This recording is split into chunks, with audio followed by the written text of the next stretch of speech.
Great. All right, so Dr. Tom Melton is here to introduce the speakers.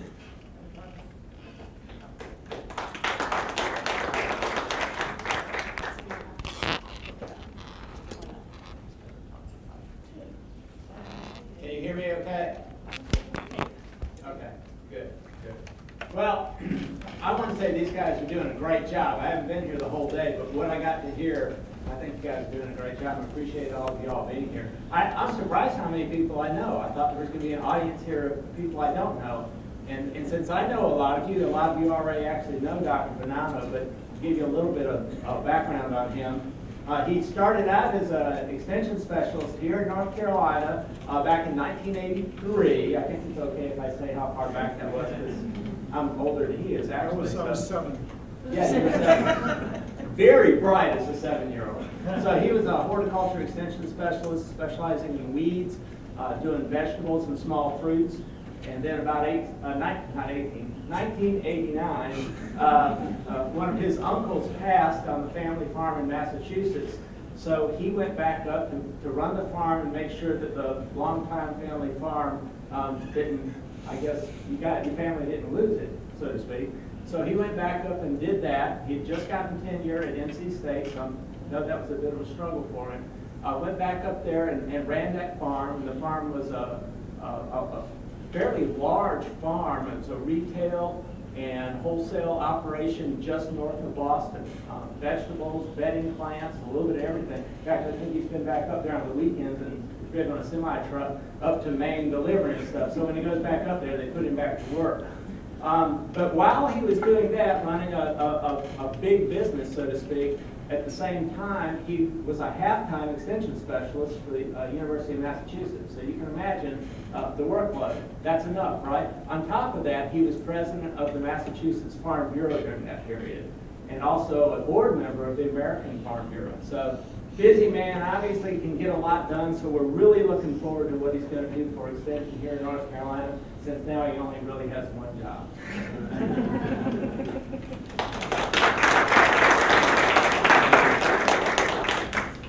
Good afternoon, everyone. Yep, okay, I'll flip them. Yep.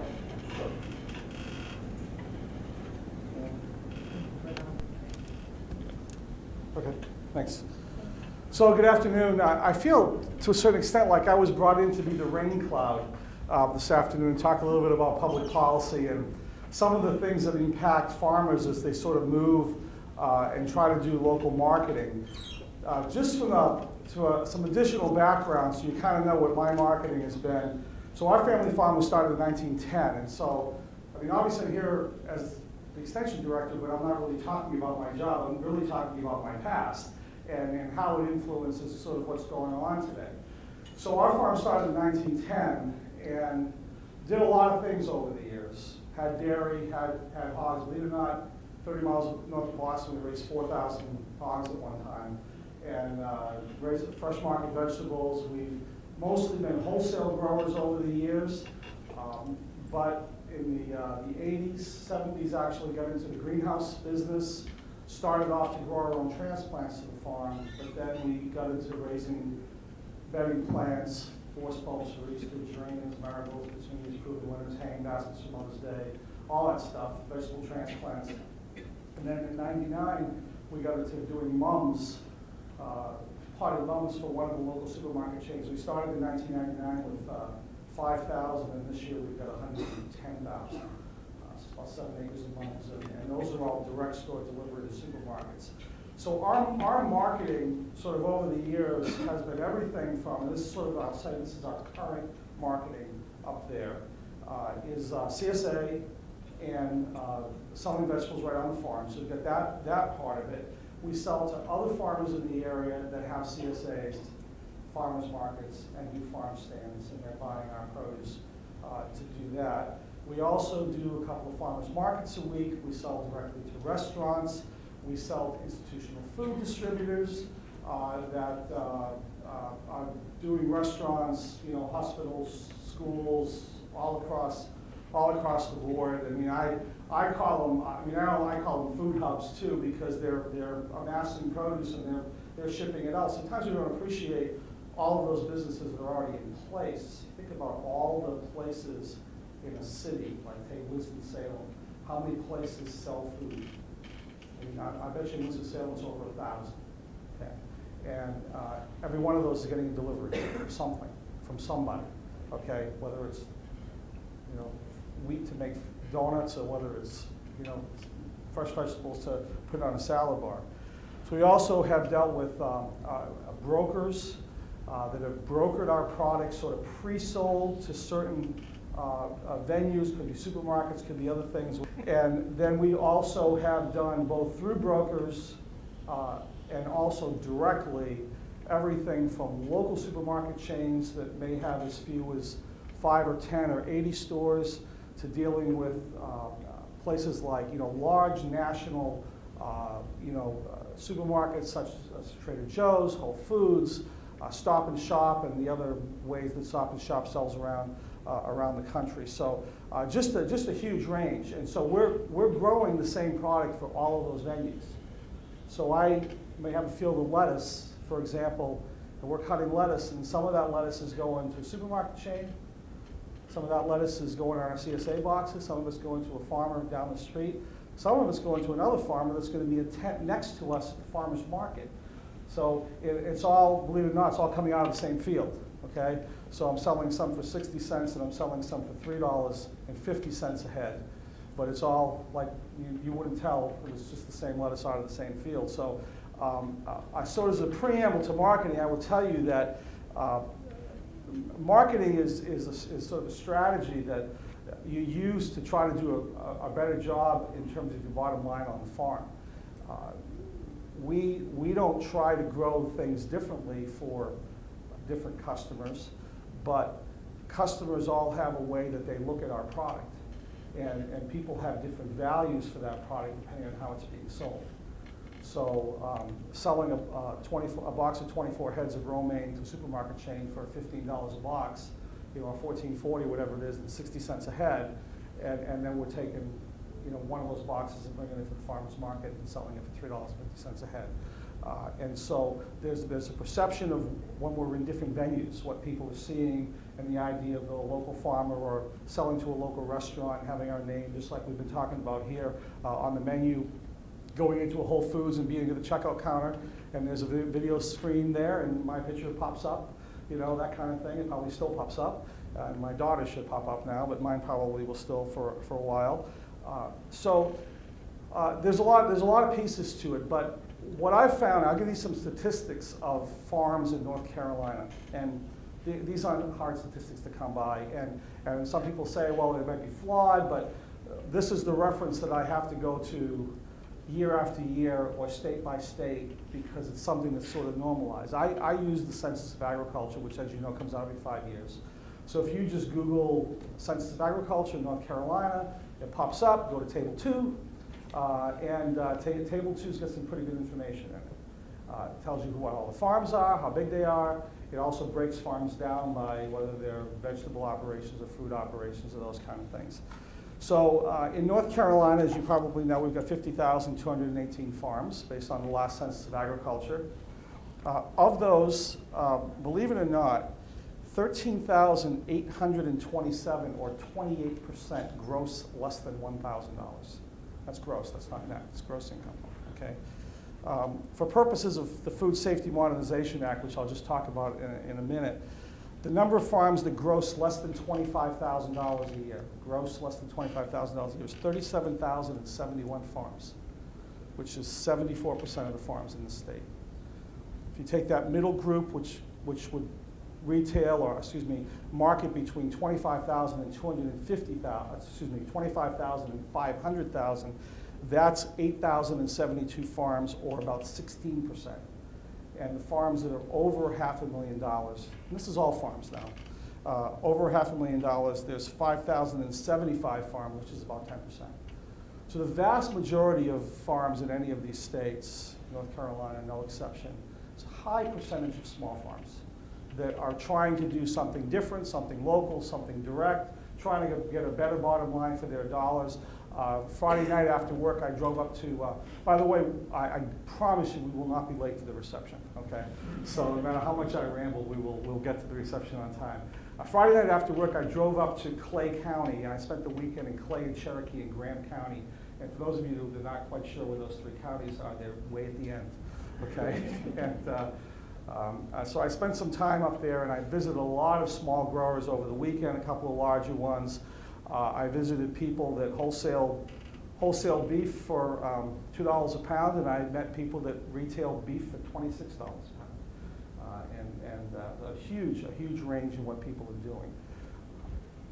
So there's just a lot of diversity out there in what's going on, and there are a lot of small growers out there. But what I wanted to do was just focus on a few pieces. A lot of it has to do with federal regulations, and the one thing I'll say, good or bad, that a lot of really small farmers, of course,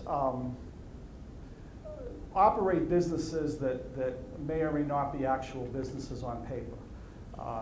They may not do a Schedule F. They may do a lot of cash. They may not be paying employees. They may not be paying workers' comp. There's a lot of pieces to that. And as you come out of those shadows, if you will, and you start being on the radar screen, you're in a video, your name is on a menu, you're selling to somebody that wants to know if you're following food safety practices and those things. Now some of those farmers find and struggle with the need to comply with lots of issues that come up from a public policy standpoint and a regulatory standpoint. So I just wanted to give you a flavor for some of the things that you might be faced with that some of the larger growers are doing automatically, but a lot of the smaller growers, as you bring them out and get them more into some of this better marketing, that they might be faced with. The first, of course, involves labor. And probably the biggest issue is, I'm actually going to very quickly skip over immigration, but I will tell you the very simple statistics in this country are that there's 2 million people in this country that work on farms. 1 million are family and 1 million are hired. Out of the 1 million that are hired, 750,000 are undocumented. Out of the 250,000 that are documented, about 70,000 are in the federal H-2A program. The rest are other local help, could be coming from a variety of places that have documentation, give everything from college kids to other local people that might milk cows or do whatever. So that's kind of the flavor of the workforce in this country. So one of the things we have to deal with from a labor standpoint is the Fair Labor Standards Act, which was actually passed in 1938. It's got a lot of pieces to it. You probably heard a little about the Fair Labor Standards Act just recently in the news because there was a conversation about management and overtime. So within the Fair Labor Standards Act, there was a limit of, I think it was $23,660 that's been there for a long time. And so if you hired somebody and you paid them at least $23,660 a year, you could hire them as a manager. You could hire a farm manager, we'll say, pay them $23,660 and then just expect them to run the farm and be there whenever and work 70 hours a week like most farmers do, or 90 hours a week like some farmers do. Okay, that number is being changed as of the end of the year to $47,476. So that means that starting at the end of the year, before the next growing season, if you hire anybody for less than that number, for less than $47,476, you have to pay overtime for every hour over 40. Okay, and that's going to be the new reality. It doesn't matter whether I think that doubling it like that was the right move, but that's in effect what happened. And so that'll be something the farmers will have to be faced with, especially if you think about how that's going to work. Now, what's going to be interesting here is whether there's going to be any particular interpretation that might apply to agriculture, certain parts of agriculture. Under the Fair Labor Standards Act, agriculture is exempt from overtime. Okay. It's unclear how this management decision is going to figure into that. I don't think we really know that answer yet. But agriculture has always been exempt from overtime just because everybody considered it, even the federal government way back in 1938, still considered it to be a seasonal business. And that everybody understood there were long hours in a short period of time, and it was practically impossible for anybody to work 40 hours a week. So from the standpoint of paying somebody by the hour, you could do that. The management thing is going to become a little bit more interesting, and part of it is going to come down to the definition of agriculture.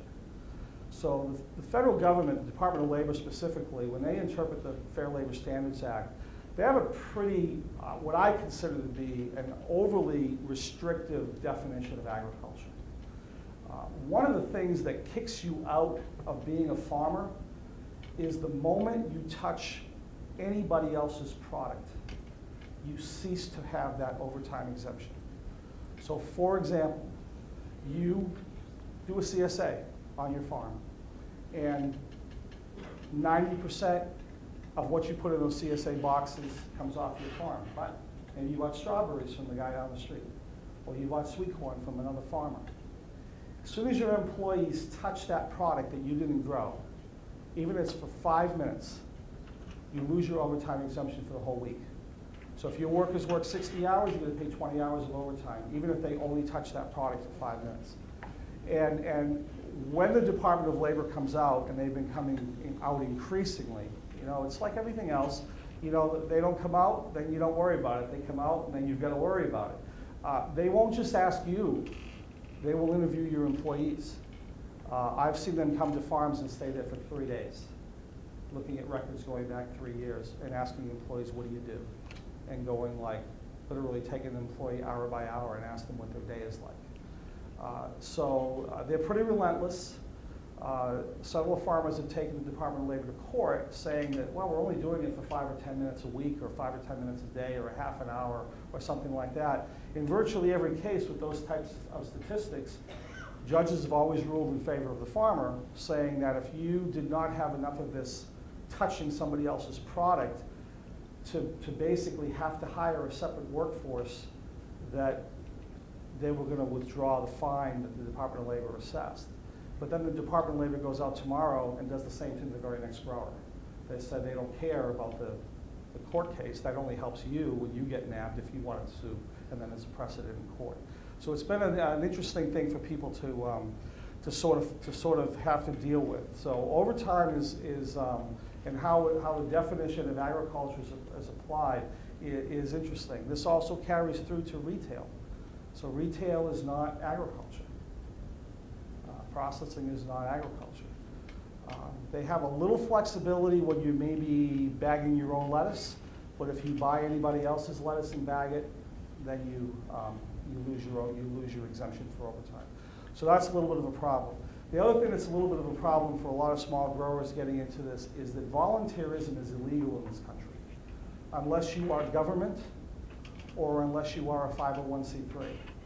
So if you have people that come to your farm and volunteer, the Department of Labor, if they happen to show up at your farm to do a survey, can require that not only you pay those people, going back however long they'll interview them, and you also have to pay workman's comp and also a penalty.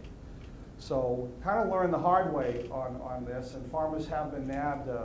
Sort of the classic of a couple of years ago was a farmer in California that was doing a grape harvest. People came out, harvest grapes, stomp on them, you know, all that.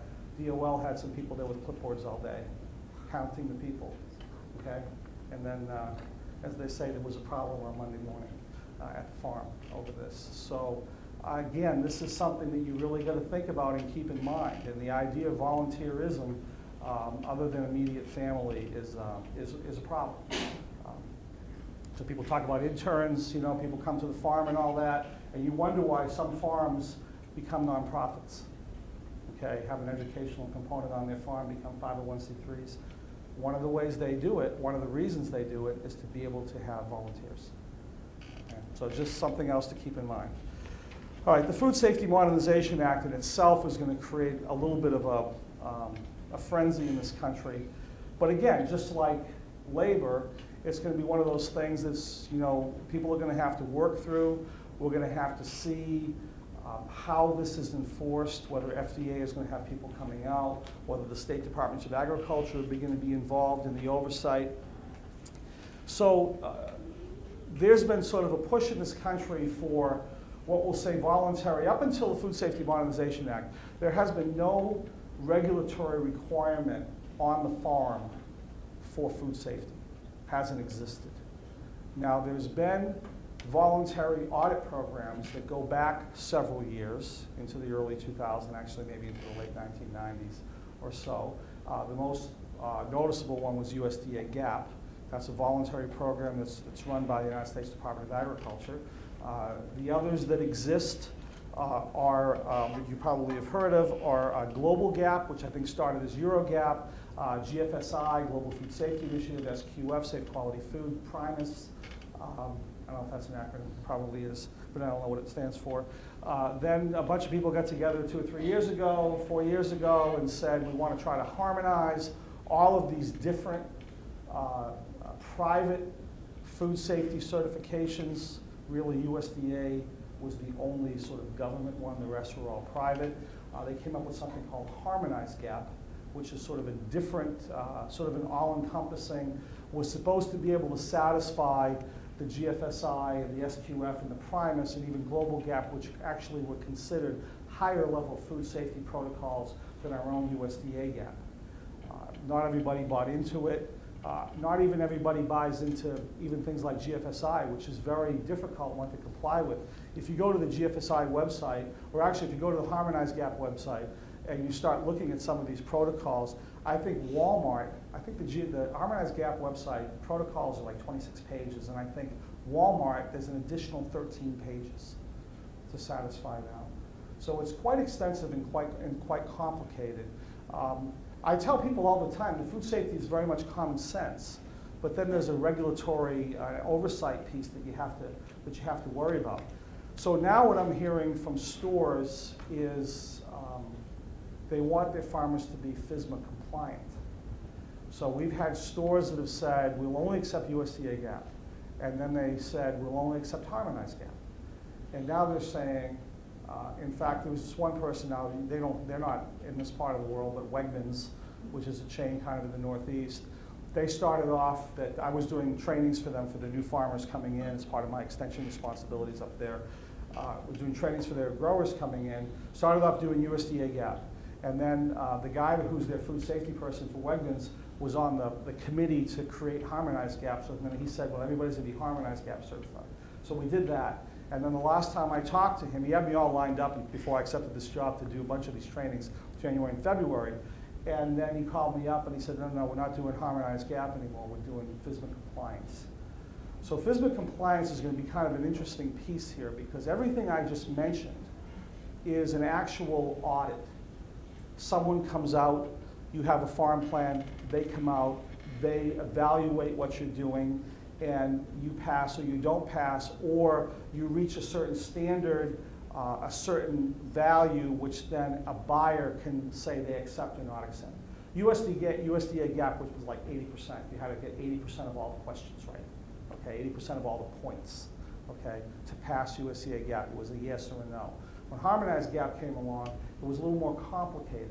And I think it's more, I think as we're moving forward, I fear that we're actually getting more complicated for growers, especially smaller growers. Because when we moved to Harmonized Gap, the questions were not, did you cover the load from the field to the pack shed? 5 points. Did you take 3 water samples on your surface water supply, beginning of the season, peak use, harvest, main harvest on your irrigation pond, and what are the numbers? You know, as you're gonna have to meet the recreational water standard, you need to have less than 126, colony forming units of generic E. coli per 100 milliliters of water. It was very like bang, bang, bang. Harmonized Gap comes along, and to a certain extent, FSMA comes along, and they said, we want you to evaluate the water risk on your farm. And even though there's always been this general acceptance that generic E. coli is kind of the standard by which we measure, under the new regulations, there's this question that goes out there to a farmer about evaluating the risk on their farm and whether or not you feel like you should be testing for other things like Giardia or Listeria or other things that may be present. And of course, knowing that farmers have gone to jail because of Listeria on their cantaloupes and that kind of thing, or at the last minute got a stay from going to jail so the judge said they can make enough money to pay the fines. These are all things that prey on people's minds, and I think it does become more complicated. But I think we're going to see more and more of this. And especially, I think I heard today, and I total agreement with what I heard at some of the sessions today. So a lot of the chains are asking for some sort of food safety third-party audit.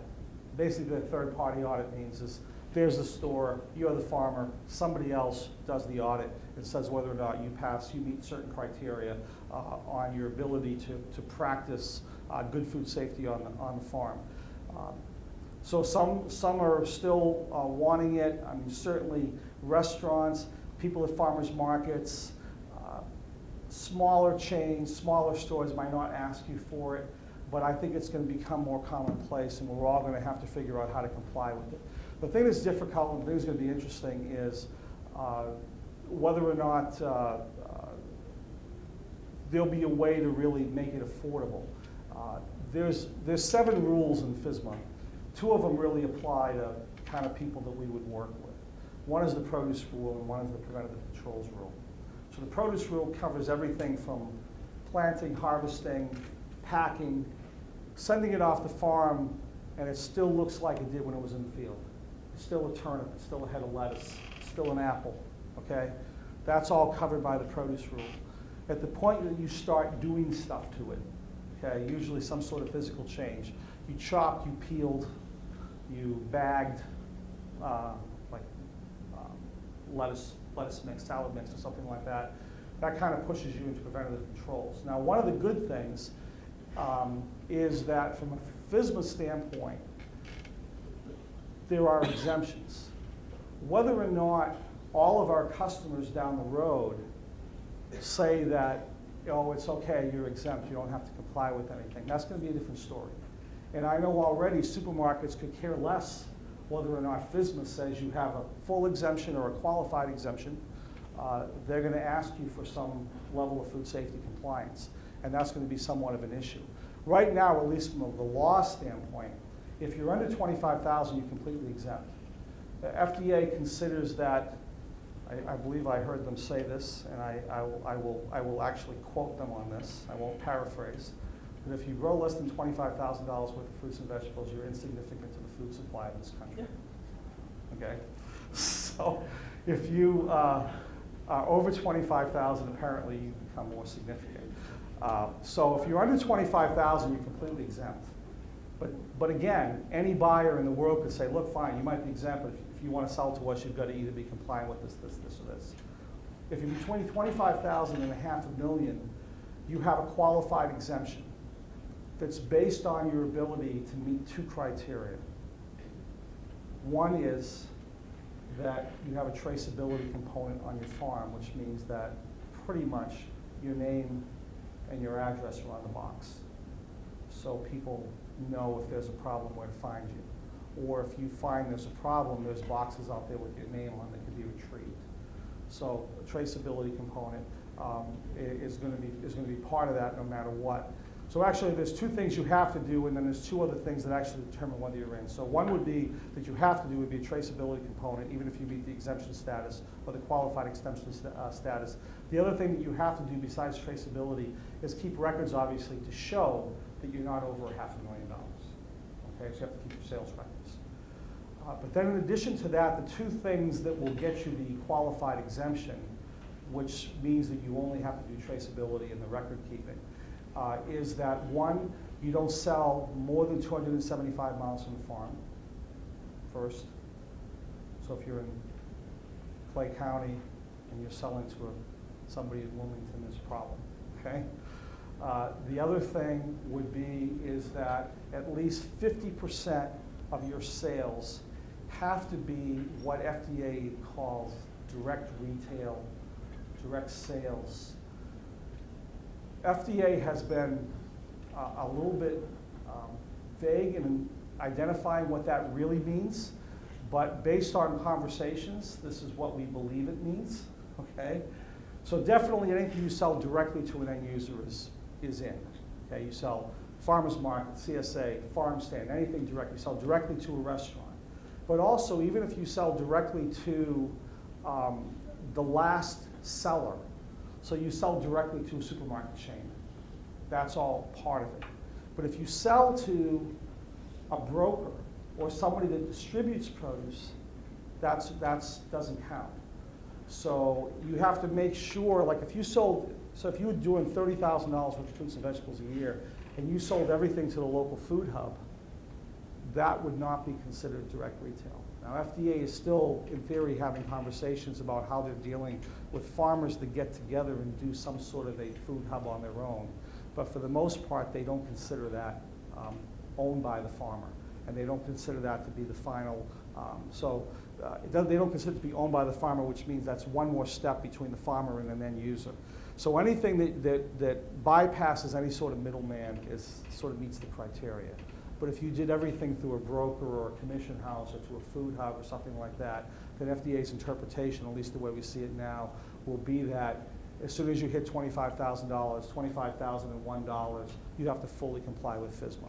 So people are going to be a little bit careful about how they market and how they work with other growers, because in this new reality, working with other growers is a bad thing in terms of FSMA. Okay? Now, we tried to get them to agree during all of this, and I'm saying we all the time. I mean, I was involved a lot, not only through Farm Bureau, but I was so upset with FSMA, the first draft, that my comments were 57 pages that I wrote back to them. That's how many things I was upset with. So, and then the second draft was better, okay, and I sent left fewer pages in. There's just a bunch of pieces of this that are going to be a little bit difficult to figure out. I think that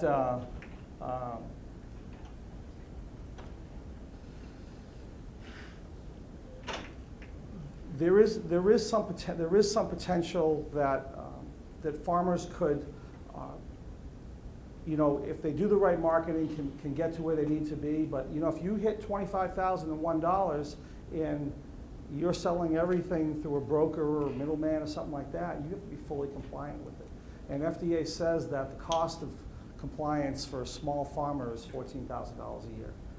So, I mean, the numbers just don't work. Anyways, so, yes.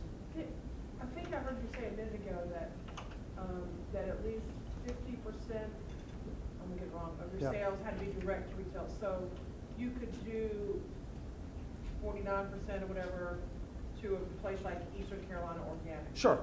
Yeah. Yeah. You have to hit that 50% mark that there's no middleman. That's pretty much what that means. Yeah. Like farmer-owned cooperative, dysfunctional. That's the question mark. I mean, I know that if I sell to Costco, Costas or Baldors or something like that, somebody that's an institutional food distributor, that's definitely middleman. The question has been about farmer-owned things and whether or not FDA, I try to get them to say that farmers should be able to work together, that commingling would be the trigger. In other words, everybody brings their summer squash to one person, and then that one person washes it and packs it, which means things would get mixed together, the same water, two farms in the same boxes, that kind of thing. But as long as everybody's packing their own produce, that should be okay. They're not, they didn't buy that. Anyways, so FSMA is just going to be one of these issues. Now, just the other piece is preventative controls piece of it, which is if you do any on-farm processing. So, you're making, yeah. Talk a little bit, if you will, about the process for them making that decision and how the farming community is going to do it. If I could rationalize the thought process in FDA. Just the process, not the thought. Just what are the steps that they're going through in order to get that decision? Well, I mean, this bill was passed by Congress, I believe, December of 2011, signed by the president in January of 2012. It took them 3 years to get the first draft out. Now, supposedly they talked to everybody. They had listening sessions. They supposedly talked to everybody. And then after the first draft came out, they actually did additional listening sessions. All kinds of states, maybe this one too. I wasn't here. We did one in Massachusetts. We had Michael Taylor, who's the head of all this, and his crew come out, and we did this whole long listening session. Farmers got up, they yelled, they ranted, some were good, some were bad, and I mean, they heard everything. Okay, and even then they were saying there were things they hadn't realized about how they put the first draft together. But are they in a final rule? No, final rule's out. Final rule's out. Yeah, final rule's out. Okay, but there's still pieces that aren't fully determined yet. One is manure and one is water. That still have to be worked out. But as far as everything I've just really talked about, those things are all set. Those They're things- in the final rule, but now people are just wondering what the final rule means, how to interpret it. Well, what's happened already now is the farmers over $500,000, they'll have to start complying soon. There's a break-in period based on the size of your farm. So over 500,000, pretty much, they start having to apply almost right away. Then there's a year or so before 250,000 and 500,000 have to comply. Then another year for 25,000 and 250,000. And then there's an additional couple of years to comply with the water requirements because they're not fully functional yet. But all of this regulatory part of FSMA may just be totally moot because we're getting more and more to the point where people are asking, do you have a food safety plan? I mean, just about everybody that I sell to, other than the other farmers, you know, the farmers are all asking for something, you know, and I'm less than 500,000 food, way over 500,000 between flowers and food, but I would be, and I'm selling most of it direct to somebody, so even I would be FSMA exempt based on the way the rules work, but there isn't anybody I sell to of any consequence that doesn't want me to be certified, you know, so that's just the new reality. That's what I'm saying. The idea of whether or not you have to do this or below this number or so much direct retail, in the end, probably isn't going to matter, okay? Because, but there's certain people that aren't asking yet, okay? A lot of local, small farmers markets, restaurants, that kind of thing. But as you start moving up the food chain, more and more people are going to ask, and that's where there's going to be an issue. So, but it's something else. There'll be classes. Extension will be working on it. But it's just another, you know, it's just another thing that you got to do. I mean, people say sometimes, how come farmers, you know, we have big farmers, we have small farmers. And there's a reason for that. Some farmers get smaller to fall under exemptions. And some farmers get bigger because they are big enough that they maybe hire somebody that they can put full time as a food safety person. And the people in the middle, they have trouble because they don't have the time or the resources to sometimes comply with everything. So they either get bigger or they get smaller. To what you just said there, and I'm not from North Carolina, South Carolina. So I'm kind of outside, so I can ask this question perhaps. Given what you just said about the farmers in the middle and the small and big, Yeah. what you said before about kind of the demographics of the farming community out there. Right. The role of extension land grant system, the role we place our emphasis. Can you make some commentary on that? I mean, where do you think we should be placing our emphasis across that spectrum?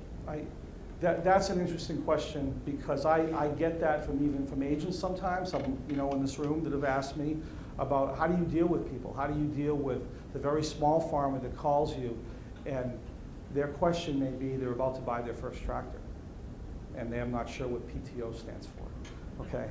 And then there's other people that are so sophisticated, they're asking you about how they can do things by varying nitrogen rates in their dosatron in the greenhouse to get the flowers to do this, that, or the other thing. And so we're in a position we have to deal with all of that. And at this point, I don't know that it makes sense for us to say, we're going to deal with you, we're not going to deal with you.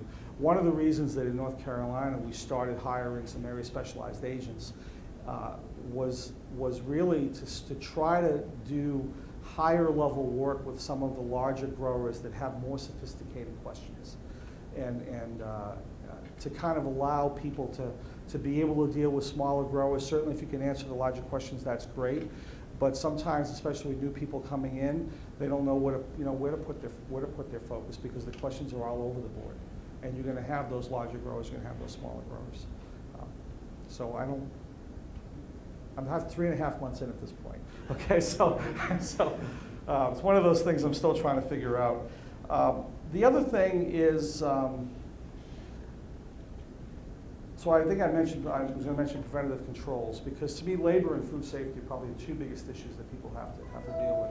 So from the preventative controls standpoint, that's another of the 7 regulations within FSMA, but you know, the other one that we have to deal with. FDA has decided that there really is no level below which you're exempt. What you have to do may vary slightly in terms of your record keeping and having a plan and all that. But people that are very small that want to do processing on their farm are going to have to be compliant with the preventative controls rule. And I will tell you, and I'm not a food science person, but I find it incredibly difficult to read and understand in terms of what you're supposed to do and what you're not supposed to do. And so I'm hoping as time goes on here, and I know one of the things we're going to be doing in Extension is these area specialized agents that we're hiring, there's going to be 7 of them hired. 2 are going to work statewide on the produce rule. 1 will work statewide on preventative controls for human food, which is what I'm talking about right now. There'll be another one that'll work on preventative controls for animal feed. So they'll be working with some of the larger growers that mix feed for animals. And then there's 3 that'll deal with consumer food safety questions and issues. I'm hoping that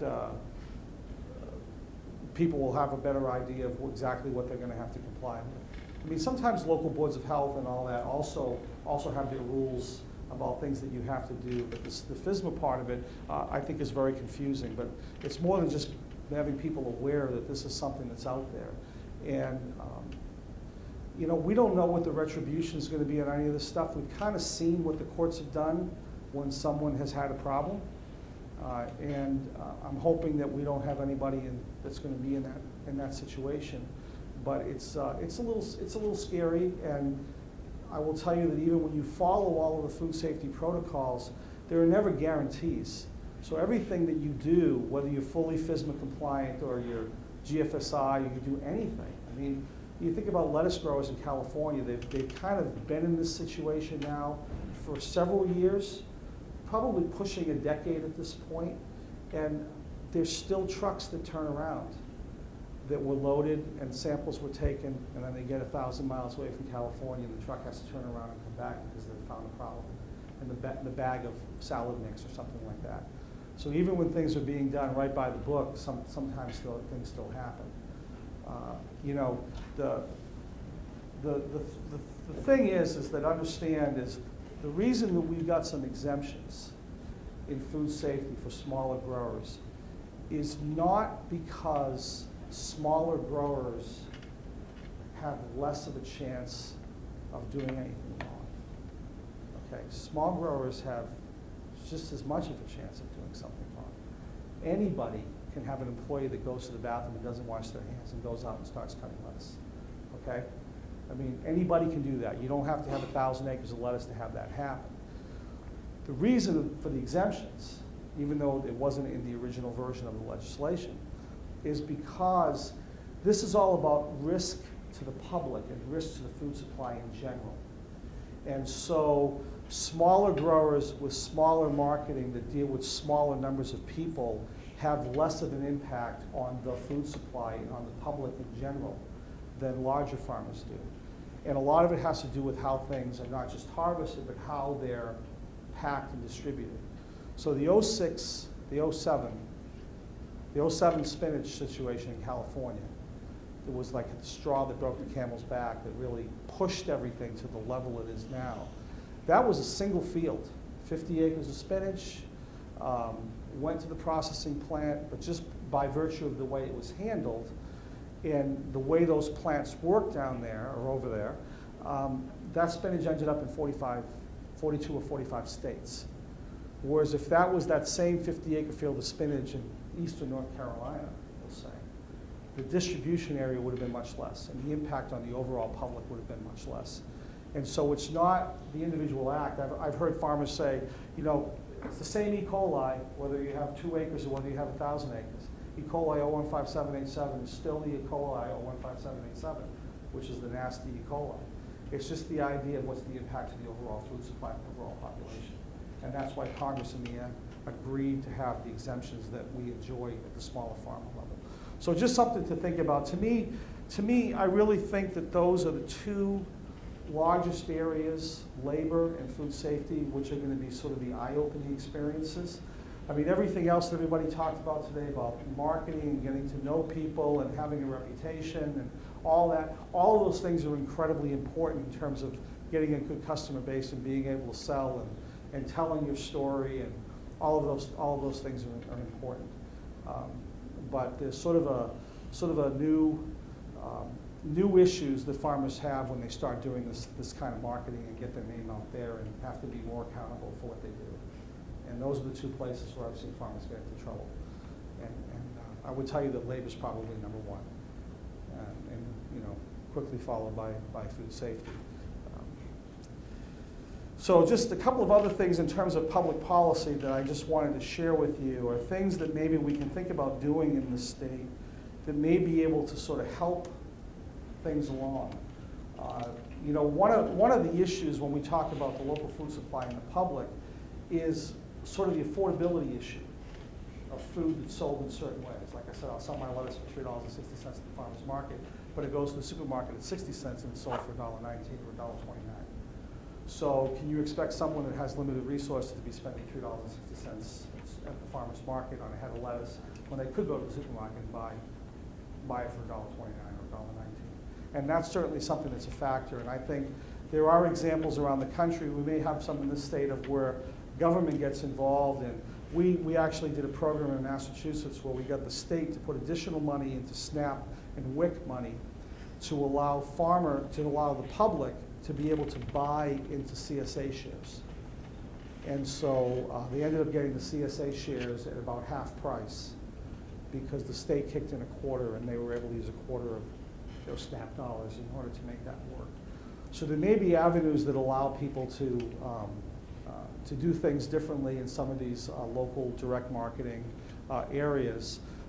I'll be the first one to tell you that I would love for farmers to make more money, to be able to keep more of their dollar. And the reality is farmers get to keep 5 to 10% of what they gross.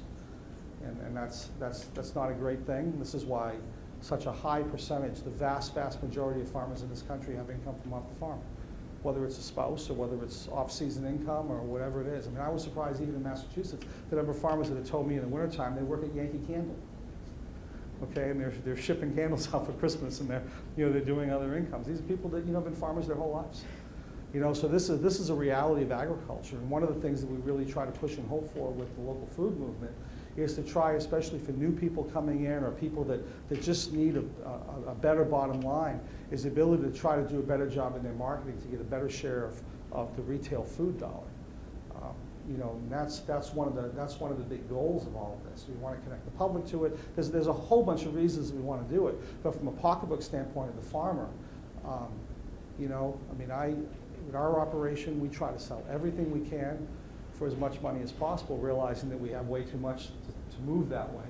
And that's why, Market Basket still gets, 1,000 boxes of lettuce a week at $4 to $14. Okay, I wish I could sell all 1,000 for, $25, but I can't. So I guess those are probably the main issues. Questions? The last 5 minutes or so, if anybody has on any of what we talked about? Yes. Does that include cleaning? Oh, gleaning. Interesting question. I don't know. They're not, at that point, so I've had groups come in, Boston area gleaners, for example, they came in, they spent 3 days on our farm, they took away 20,000 pounds of peppers and eggplants or something like that. And at that point, I kind of, although it's not on paper, they're not working for me, okay? So I looked at it as they weren't volunteering for me. I wasn't getting any of that product, not one pepper, not one eggplant. Now, the gleaner is the nonprofit, okay? So I think that covers that. So it's like a 4-H group does and 4-H is the nonprofit? Yeah. I mean that's a violation. Okay. I mean, forget the child labor implications of this. Okay. But I mean, it's sad. It's sad, and it's upsetting all at the same time that this is kind of where we're at. But understand that the Fair Labor Standards Act followed a time in this country where people weren't treated well as employees. And the idea was to protect the employees. I mean, that's where it came from. And to get the government in mass to say it's okay to now start doing that is something that people don't want to do. But they've allowed ways to do it. Now, 4-H, I mean, there's gray areas, okay? I mean, there's gray areas. Obviously, the university is that government, okay? 4-H kids are out there. Are they part of a government program, but they're not really working for a government program? I always get nervous about picking up the phone and asking the Department of Labor to give me an answer ahead of time. But, and for a small person, maybe it's worth picking up the phone, but for a larger grower, or I'm sorry, for a smaller person, they say, well, as we all sometimes say, it's easier to beg for forgiveness than it is to ask for permission. But for a larger grower, there's huge implications. I mean, there's one guy who was like our flagship grower in Western Massachusetts in the farm to school program. He was the guy that had a pretty good mix of vegetables, but really knew in order to make the farm to school program work, he needed more variety. So he needed the apple guy and the peach guy and the winter squash guy and the strawberry guy and all of these other people that made this really work to where the school systems really felt comfortable doing big orders. And he was the guy that got the $160,000 fine from DOL. And his workers weren't spending 2 hours a week on the farm to school program. But he had to go overtime. Everything was documented. I think he was an H-2A farmer, so everything was, all his records were there, the whole bit. And, of course, he's high wage anyways. I mean, last year they were paying $11.56 an hour or something like that. This year it's $11.72. I think North Carolina's $10.72 or $10.74 or something like that. So these are some serious dollars that people had to pay out. And it was, I went to the Department of Agriculture and I said, guys, you are pushing farmers. You are telling farmers, the university, you're telling farmers this is what they need to be doing. They need to be working together, consolidating and all that. And the Federal Department of Labor comes in and says, oh, we don't care about any of that. I mean, even think about the Federal Department of Labor and USDA being on the same page. So, there's a little conflict, and I don't know. These things all change to a certain extent. As administrations change, what they emphasize and all that. But this is one of those things that has been somewhat ongoing, for a while, because we've got FSMA now, and that ends up complicating it. But it's. So if that volunteer activity is marketed as an experience instead, a farm experience, and they pay $4 or $5 to do it, it'd be exempt that way. The guy in California got in trouble. Okay, that's exactly what was happening. It's We have fine. a vineyard that does that now. Right. It's volunteers, but Right. they pay a little bit. Right.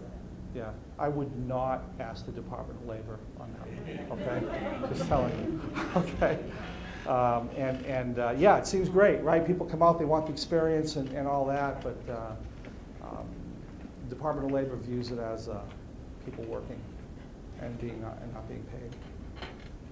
The fact that they're paying you only probably makes it worse. It's like the company store or something. Yeah. So, it's 5 o'clock. So that's all I have, and I'd be happy to answer questions during if anybody wants to talk about anything in more detail. Thank you.